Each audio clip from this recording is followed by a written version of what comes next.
All right, if you're a little bit woo curious or a spiritual entrepreneur, you are going to love this episode. Actually, you'll probably love it anyways, because we're talking a lot about business journeys and taking messy action as usual. But my special guest today, Summer Paradiso, joined Elevate early 2024. And when she first came to my program, she was a painter, an artist, and she knew that she wanted to incorporate yoga and kind of take some of her multi-passionate things and combine them into one business.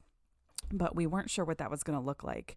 And boy, did she figure it out and crush it in her first year or so of business, not just in her success and her sales, but in really, truly finding her Dharma and her purpose, and then combining all of that in a way that makes money.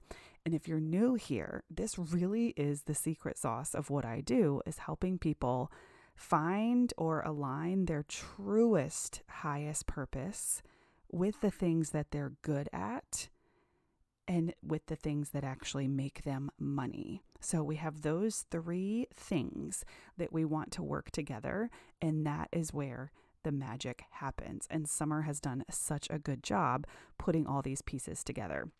So let me tell you a little bit about her before we bring her on. So Summer Paradiso is a psychic medium, intuitive guide, yoga teacher, and artist who helps women reconnect with themselves so that they can not only hear their intuition, but trust it and act on it. She's the creator of the Soul and Spirit method, a unique blend of movement, meditation, and creative expression designed to clear emotional blocks and unlock your authentic self-expression. She does this through group and one-on-one coaching, retreats, courses, and her own podcast, which she just launched, which is super exciting. And Summer empowers women to create boldly and live in alignment with their highest self. She's also a wife and married to her high school sweetheart, and a mom of 2 toddlers. And she's just a really incredible friend of mine. And Summer has really a developed sense of self-awareness and self-development. And so she's someone that I go to quite often for guidance, or when I want someone to ask me really hard questions. She's very good at that. When I know I have a problem and I'm like, can you flip this into a question so that I can figure it out? She's really good at that. She even helps me interpret my dreams. Sometimes she is a very special, magical mermaid unicorn. So let's bring on Summer. You're going to love this episode. Welcome back to the Messy Success Podcast. I'm your host, Elizabeth Henson. I help creative business owners and artists build communities around your brand so that business is easy and profitable. When you stay in action, yes, I mean even messy action, only good things happen. We are always learning, and when we can get just as excited about the lessons as the results, magic happens. I've helped million-dollar companies with their marketing, but my mission in this world is to help you step into the best possible version of yourself so you can create your dream business too. We believe in community and people over strategies and tactics. Our theme here at the Messy Success Podcast is the 1% adventure, where we're focusing on getting 1% better every single day. I want you to color outside the lines and embrace the messy journey to take daily action towards your goals. If you've noticed a plateau in your business, we've created a very quick quiz where you can find out your next best move. Head over to elizabethhenson.co/next to find out. Now let's get started.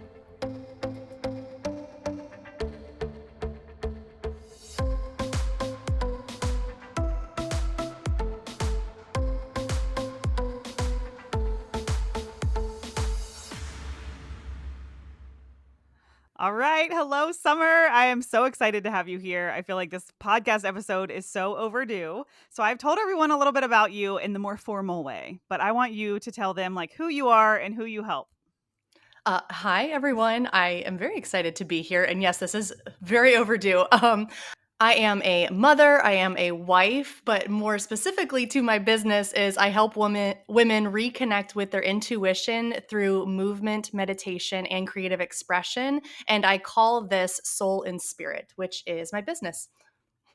Oh my gosh, I love it. And so when we first started working together, like, gosh, well over a year now, we're probably getting closer to the 2 year mark. You were still focused on like painting in your painting business, but I know you were like, I also really love yoga and I also really love CrossFit. And I'm trying to figure out how to do all the things. And I don't even really remember how I remember when you were working on the name of Soul and Spirit, but what was like the aha moment that was like, this is how I'm going to put them all together? Oh gosh. I do. Yeah, I remember I was working on pet portraits and wedding Yeah. painting, and I was like, okay, let's monetize this. I'm an artist. This is what I'm doing. But I just kept feeling that niggling in the back of my mind. Like, I know that I teach people how to move their bodies. I know that I teach people how to connect within. How the heck am I going to do that? And I think there were breadcrumbs along the way of several different things. At Elevate and Inspire was when I decided I was going to schedule my first event, and I truly had zero concept of how it was going to look. Mm. But at Elevate and Inspire, I scheduled my first in person yoga, meditation, and artistic expression event. And it happened the following August and it went really well. But again, when I scheduled it, zero concept of how it was going to go. I think the biggest breadcrumb that led me to the clarity of what was soul and spirit is when I discovered that I am a medium, which happened last year in June pretty abruptly. And that I would say really kicked me into high gear. Oh my gosh, I was sitting next to you when all that happened. We can get You into that in a were. minute, but you're so good at this like reverse engineering concept that I talk about and work with people on monetize before you make it, whatever we want to call it. But you're really good at like, I'm going to do this thing and I'm going to set a date and it's going to happen and we'll figure the rest out later. And I Mhm. know that doesn't come naturally to everyone. Do you feel like that's always been your personality? Or tell us a little bit about like, why are you so good at that? Most people really struggle with that concept. Yeah, I think, if my mom's listening to this, it's what's driven her nuts about me for for my entire life. So this is part of me. It's been ingrained since birth, and it's something that I think was originally perceived as a weakness or something that I needed to improve, especially in school. I was always procrastinating. I was always writing papers in college the morning that they were due. But man, if I didn't pump those out and get A's, like I thrive under pressure. I really enjoy not knowing what I'm doing and then trying to figure it out. I think I am just someone who enjoys being outside of my comfort zone more than the average person. And over time I've learned how to lean into that in a way that I can show people how to do it because it's not something that a lot of people really like to do. People want to know what's happening next. And I certainly when it comes to my kids, I think I like to know more of what's going to happen next. But when it comes to my business or something that I'm doing, I'm like, let's buy a one way ticket to go halfway across the world to a place that I don't really know anything about. And I'll find a place to stay once I get there, which, gives a lot of people a heart attack. But that's just kind of the way I am. Oh my gosh. Now that I couldn't do. I do this in business all the time, but I could not just land in a country and be like, I'll figure it out when I get there. That would give me so much anxiety. But you're way more traveled than I am. Oh my gosh. Okay, so this reverse engineering with this I remember it, and I remember the moment where you were like, I don't even really know what we're going to do when we get there. I kind of have it in my mind. I'm just going to figure it out. And I love this about you because I do the same thing. I mean, even Elevate and Inspire, which is a full 2 day event, I really didn't figure out the fine-tuned details of the presentation until like the day or two before. Like I was letting the downloads come in, I was Mhm. figuring it out, I was reading room. So I respect this like to a T. But I remember the moment when you were done with it, like you had finished the Mhm. workshop. So all I knew going in is you were like, I don't know what's going to happen. It's going to be great. And then when you were done, you were like, Yeah. this is it. Like I figured it. This is it. This is what I want to do. This is what I'm going to figure it out. So tell us like after it was complete, how you knew this was kind of like going to be your 10 out of 10 process. Oh gosh, I'm like, how do I describe it's pure feeling. It is pure buzzing energy Mm. through my body. I don't think I could sleep for days after that event because it it illuminated like all parts of my soul. I've referred to Legends of the Hidden Temple for any of my millennial like 90s kids. They're at the very end they put together this monkey and there's three pieces and it's like and then you put the head on top and it goes and it like illuminates and that is how I felt with it's like I have movement, I have meditation, I have creative expression. It was like this synergistic wave that pretty much knocked me over and I was like, okay, this is it. It was just the all knowing, like, this is how I'm going to do it. And that is not overly scientific. So people who need like a step by step of like, well, really though, how'd you figure it out? It's, I thrive on tuning into the current energy, which is like what you just said with elevate and inspire and Mm. coming up with things kind of at the last minute. It's, I would really encourage people who have, identified as procrastinators to try to perceive it as a strength and that you probably have a gift in reading the current energy of the time and that has been how you have been able to exist and to move mountains in your life. That was a tangent, but I have those lots of those within me. So there you go. It was a feeling and it was based off of the Yeah. energy. Well, and I think an aha Yeah, I think an aha moment that I just had because a few minutes ago you said that you were, used to procrastinate, or at least that's how this was viewed growing up. And I was actually quite the procrastinator growing up. But I think in this situation with like your workshop and how I perceive the way that I do elevate and inspire, this is not a procrastination. This is like Mhm. an allowing. And I would get ideas a month or two ahead of time, but it was almost like I had a little idea journal of like, "Ooh, this would be fun to do at the event. This would be fun to do at the event." And then I just put them all together and pick and choose. But it wasn't like, "Oh, I don't feel like doing this, so I'm not going to do it till the last minute," which is kind of how I would define procrastinating of like you're not prioritizing it. But this is not a not prioritizing. This is like an allowing. Yeah, well, and you bring up an interesting component there where it's like the perception of procrastination is always negative, but if we can shift it to be like, oh, it could be an avoidance strategy and it could also be an allowing a surrender to riding the wave and engaging with your own flow state however that looks for you because some people do thrive on doing things ahead of time and some people don't. And so um I just think it's really important to know how you function so that when you're moving into creating something, you know how to ride the wave. Yeah, yeah. I love that, changing the perception of procrastination. And if you are one of those people that really likes to do everything ahead of time and have everything kind of mapped out, it's like, how is that serving you? Is it truly making you happy? Is there an element of surrender there? Because a lot of times the people that I work with that are really fixated on everything being Mhm. super type A and rigid, it's because they're afraid of being imperfect Yeah. or messing up, right? And I think you and I kind of naturally have that. We're not afraid of messy action. We're not really afraid of like making a Mhm. mistake or anything like that. Do you want to speak to what that looks like for you? Of like, were you afraid you were going to mess up at No, this and I event? I I really wasn't, and some people might be like, "Well, that's cocky," but I mean, there after the event, I certainly had opportunities for growth in different areas, but I know with 100% certainty that there's always going to be room for improvement somewhere. So I know that if it's not going to be perfect, then it's a lot easier to ride the wave.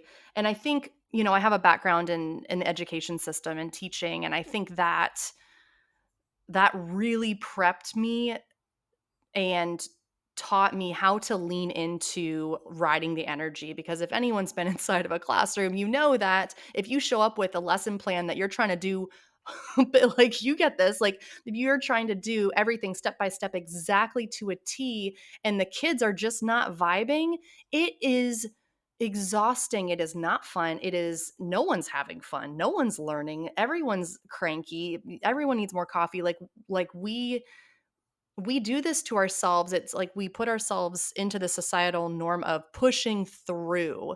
And I certainly love to persevere and have endurance, but I think it's really important to be able to discern when surrendering is the answer or pushing through is the answer. And I don't even know if I'm answering your question now, but I think it is so important to go in with a framework with the knowledge that there's going to be fluidity so that you can ebb and flow.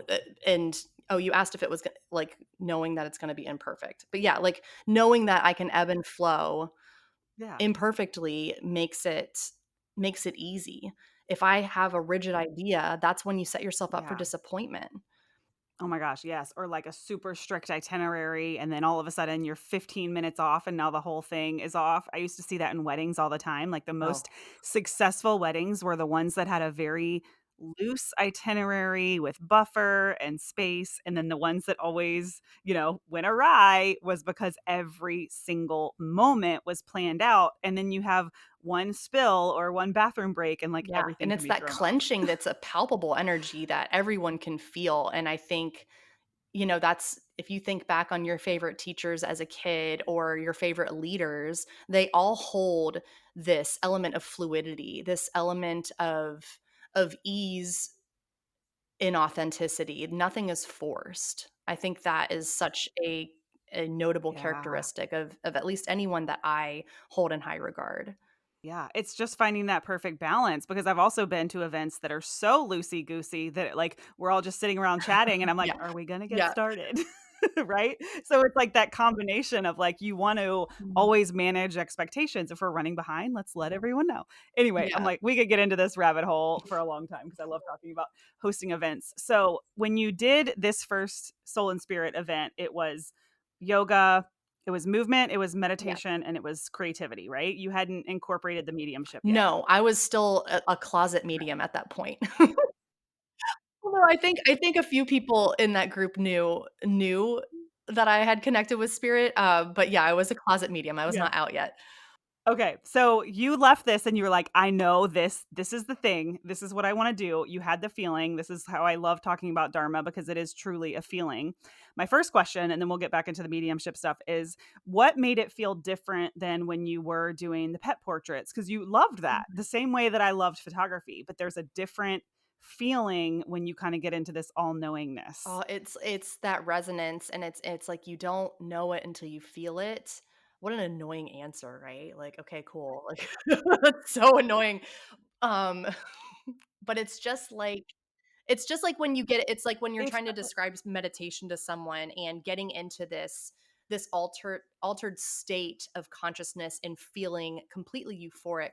It is so hard to describe unless you've experienced it. And so it was resonance. It was like I have a meditation about about this. Try it. So for anyone listening who's like, what is she talking about? Think about a time that you felt fully enveloped in the world, this point in time where you felt you belonged, you felt this connection to something bigger. It could be when you were doing something like painting or teaching, or and I'm labeling things for myself. This is obviously going to look different for everyone, but it also could be a point in time where you were underwater looking up at the surface with the sun rays coming through. It could have been a time where you were sitting at a campfire. Ooh, I have goosebumps just talking about it. So, thinking about one of those times where you where you felt completely held, safe, and again just enveloped by everything around you, that feeling, when you get that feeling in something that you are doing, that is the answer. That is the dharma, that is the resonance, that is your green light go button to follow that. Yeah. Yeah, yeah. Even if it's not the final Mhm. destination, it could be something that's leading you Yes. to it. That is your And I next step. Mhm. yeah, exactly. And I think about my photography journey a lot because I loved it. Like 10 out of 10 loved it. Was so happy to learn and proud of myself. But there was this inner knowing the whole time that it's not what I wanted to do in my 40s. Like I knew it was like Yeah. a right now thing, but, like, the second that I started to really fall in love with the business, like, I just knew I wasn't gonna be taking pictures. Like, what are you gonna do? Be like a 70-year-old wedding photographer? I guess it's possible. I'm sure there are some out there, but, like, that wasn't my dream, and I'm sure painting kind of felt the same way. Well, you just made me think of something that I like, this is an aha moment right here, right now. When I was doing pet portraits, I and pumping them out, like pumping out some 5x7 pet portraits. My favorite ones were the Rainbow Bridge pet portraits of the fur babies who had Mhm. passed because it felt different when I was painting them. And I'm thinking now, like, that was another breadcrumb. That was another stepping stone because I would always Yep. like turn to my husband and be like, "Oh, I just love painting these babies who have passed because it's capturing part of their energy." And and my clients would always be like, "Oh, I feel like you captured part of their soul." And now I'm like, "Oh, that was mediumship in a different form." Like that was another breadcrumb. So it's just really cool to see how we can be multi-passionate and they can just be different stepping stones to the end goal or end dharma. Yeah, that gave me goosebumps because I remembered you telling me that about the pet portraits, how those were your favorites, and I don't know that we've really, like, pause to reflect on that as part of your journey. That's so freaking cool. Yeah, well, that was the pause right there because I hadn't Yeah. really thought of it until now. Yeah, yeah, and I mean, it really is a breadcrumb, and we're gonna see those all throughout, and sometimes I don't know about you with the multi-passionate, but for me, I felt a lot of, like, shame around it in my earlier days because I was like, "Oh, I'm being confusing," or "People are gonna think this," or "They're gonna think I quit," or whatever, but, like, now looking back, it was all exactly what you said. It was those breadcrumbs of, like, finding where I'm really truly supposed to be. It wasn't being messy or confusing or unorganized. Yeah, well, and what's funny is I just kind of like a vision in front of me was like this recipe. It's like all these different ingredients that seem separate uh and different, but then when you put them all together, it's creating something delicious and beautiful. And so it's just all these different pieces of the recipe that we're picking up to bake to bake our purpose.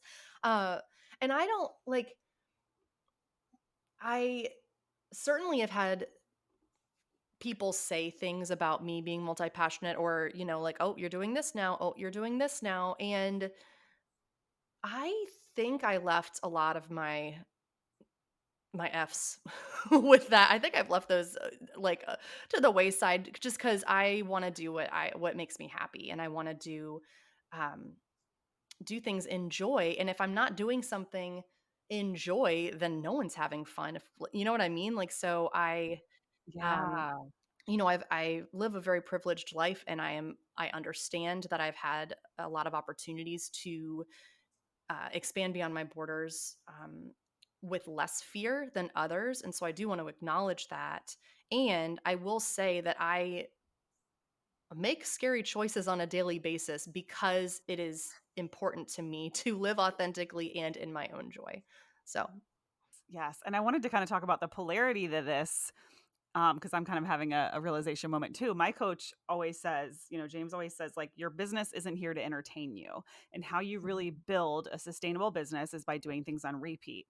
But what we are talking about here is like, how freaking magical is it to find your Dharma and the thing that you love before you have to build the repeatable machine? Because I'm like, there's so many people like my wedding photography business, your painting business, that is a really kick ass repeatable machine, mhm. and it is a great business model, and we made great money, but because it wasn't our truest, like, purpose, it's like that's not the final machine, right? So it's like if you can find it first and then build the machine, now you're getting, like, the logical 3D, the masculine, the business, and you're getting that intuitive, like, feminine. It's like the best It combination ever. is. Well, and you know what? But I'm so grateful for, and I'm still not quite done with wedding painting. Still have some some of those to close out. But I am so grateful for the learning and the wisdom that I got in developing that business, in learning how to structure, because that has equipped me with so much more knowledge and confidence in,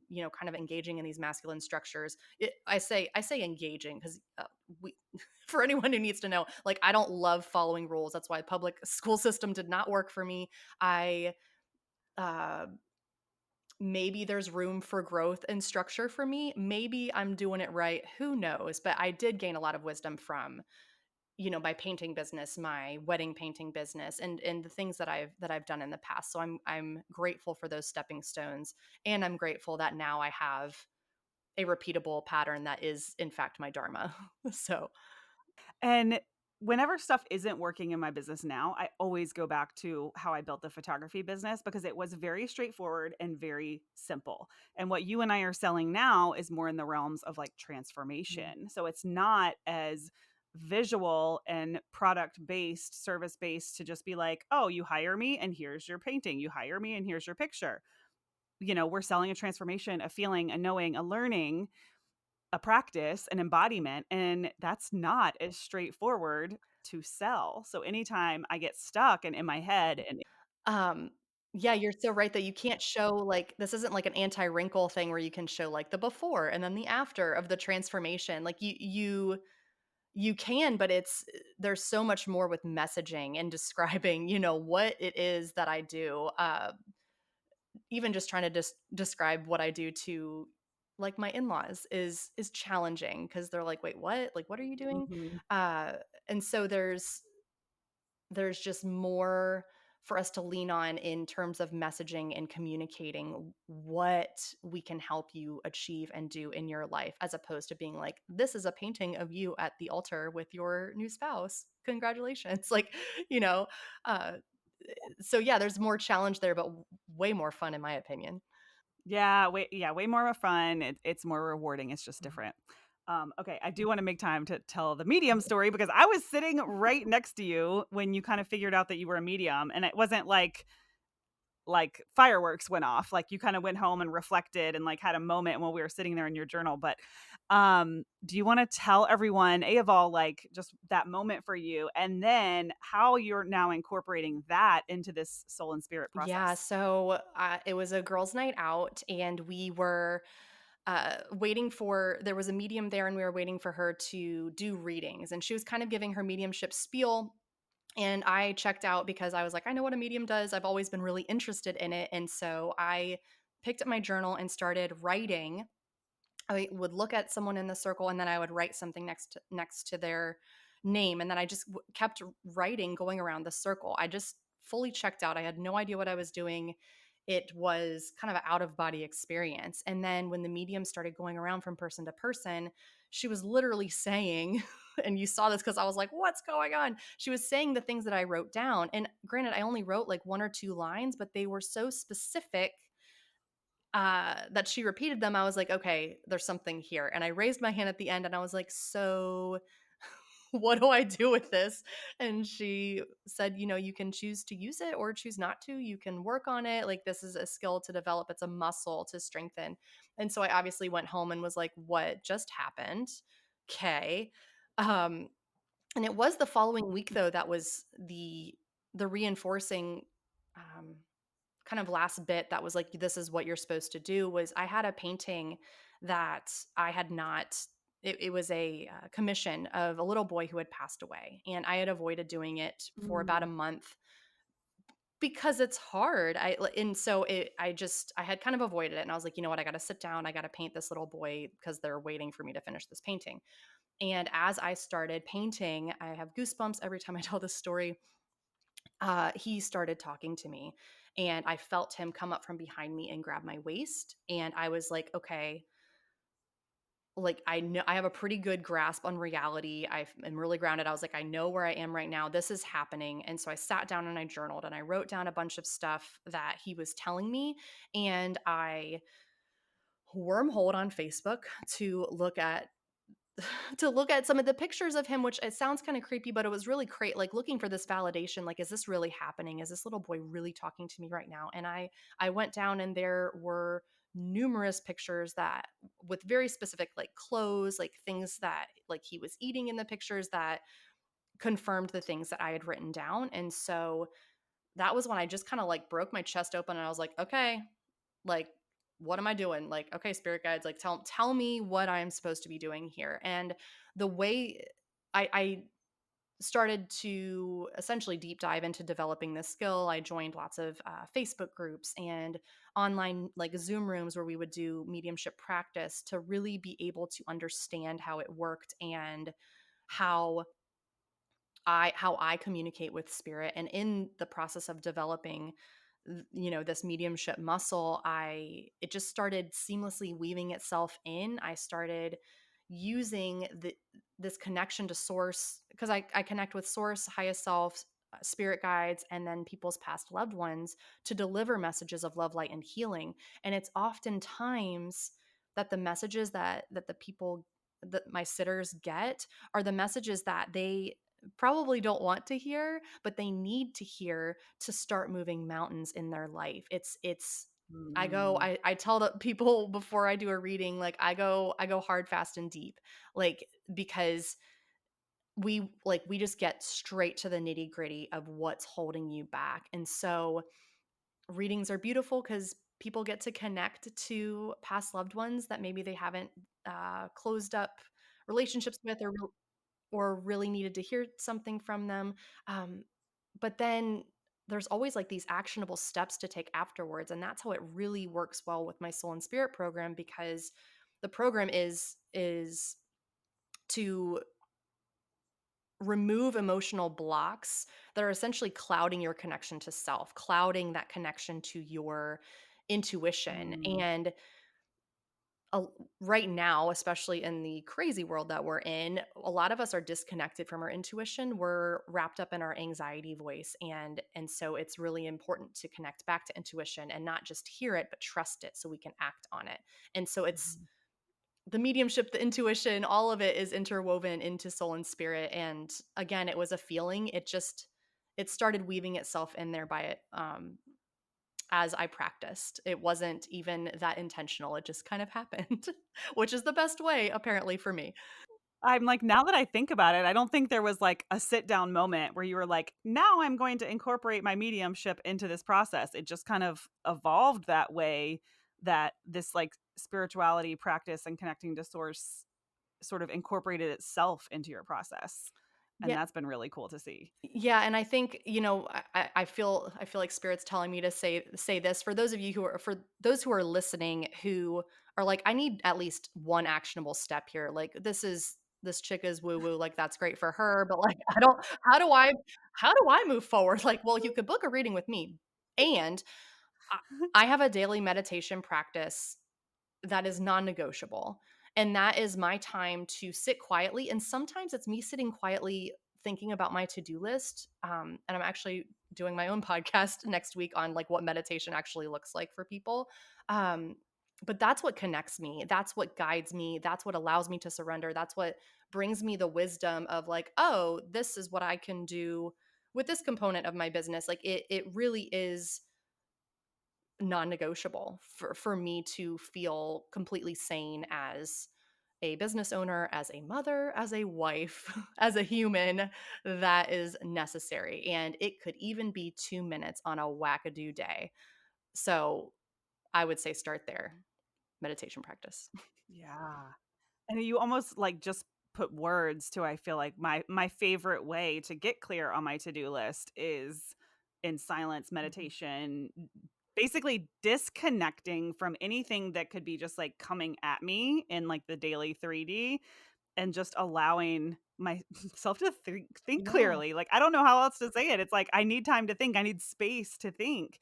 And usually I sit over there in like my little meditation Mhm. corner, but really it's like I'm just closing my eyes and I'm thinking about like, what are the highest priority action steps that I want to get done today. And that's like the crystal clearest way to do it versus like when we sit at our computer and all these tabs are open and these emails are coming at us and these messages are coming at us.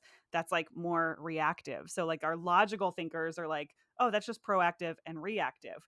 But because you speak this language, Mhm. can you kind of put words to like like, why does that happen?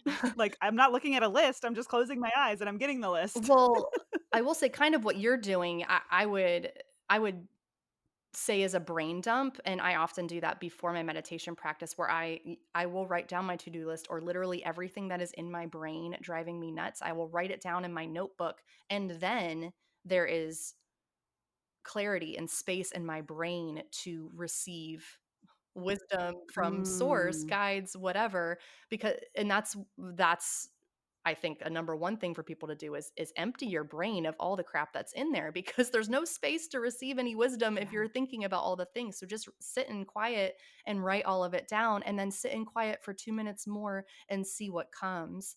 Um we I think are almost out of time, but we could get scientific about it and talking about getting ourselves out of beta waves where we're essentially in stress mode or fight or flight, um, creating or moving, like going for a walk, doing yoga, or just scribbling on a piece of paper. Those are activities that you can do before meditation because they're going to quiet that anxious to-do list voice in your Mm. head and put you more in an alpha state to be able to connect to source. That's going to be a way to settle all those buzzing thoughts and nerves.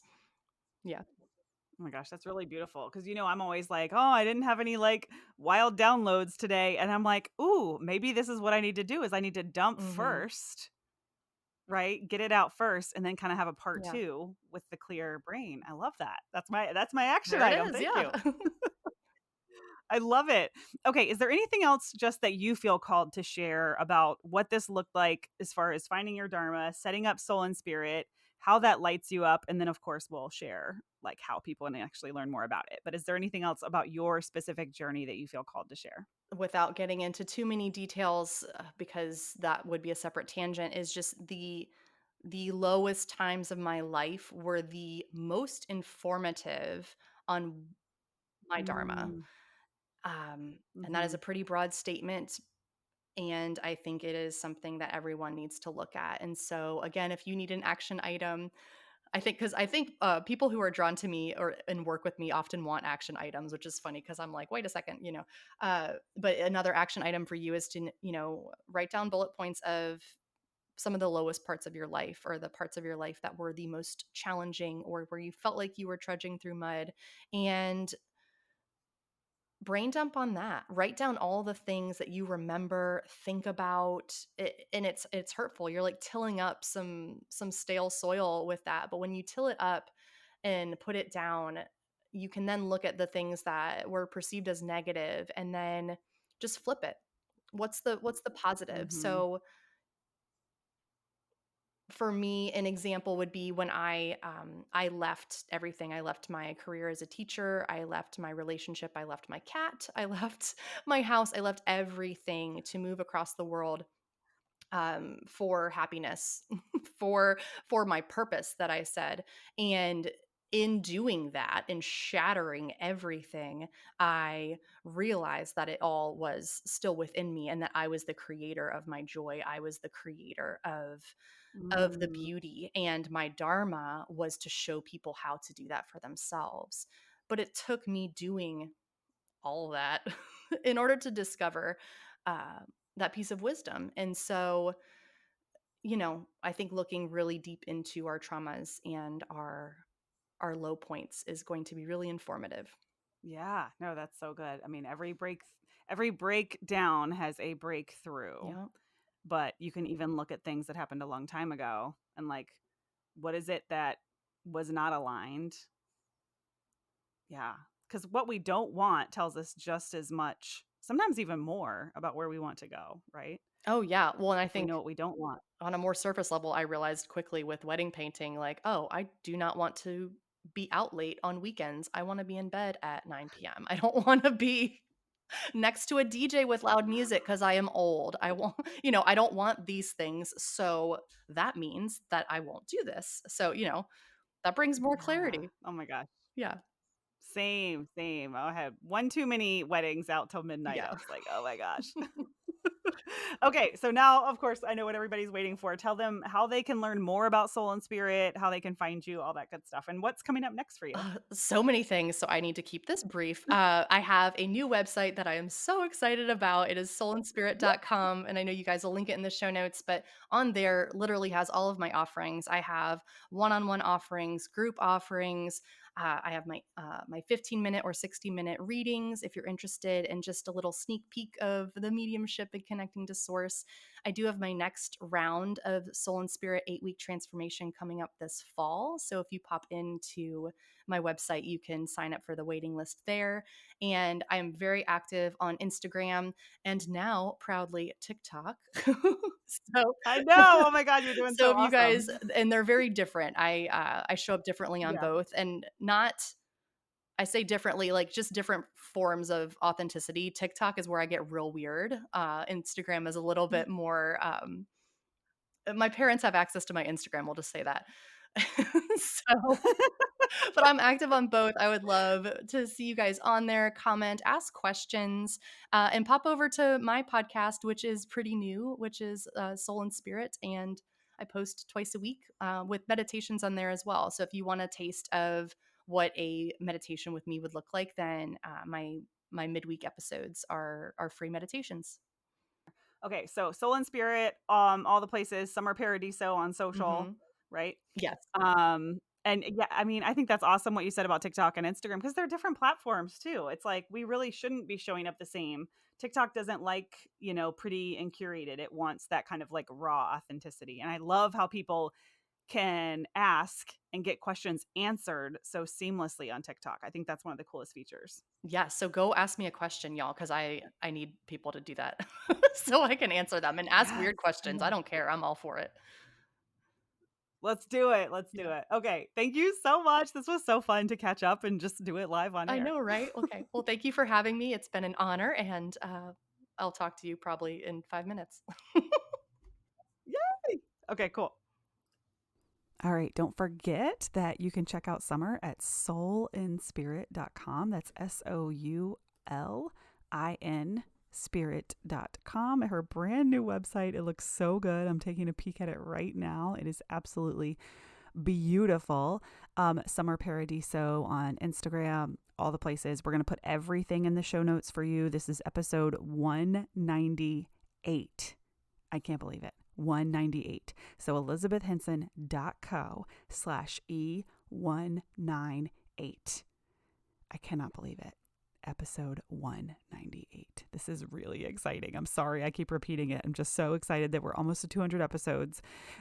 We are going to have some amazing things for you, some freebies, some deals, some exciting announcements, all the things coming with our 200th episode.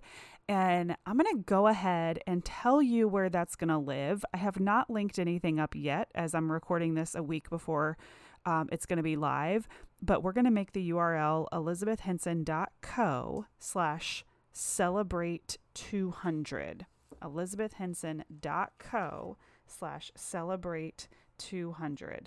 And that's where you can get all the goodies and really get to be first in line and part of our celebration crew as we get to episode 200. That would be amazing. Thank you so much for being here. As always, please leave us a review or share this with a friend.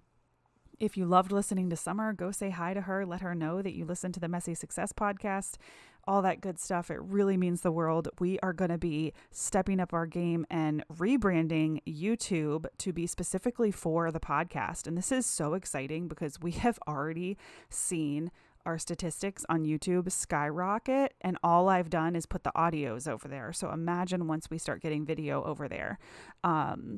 So I won't get too in the weeds of that, but it's very exciting. So make sure you subscribe on YouTube and sign up for all the celebration things.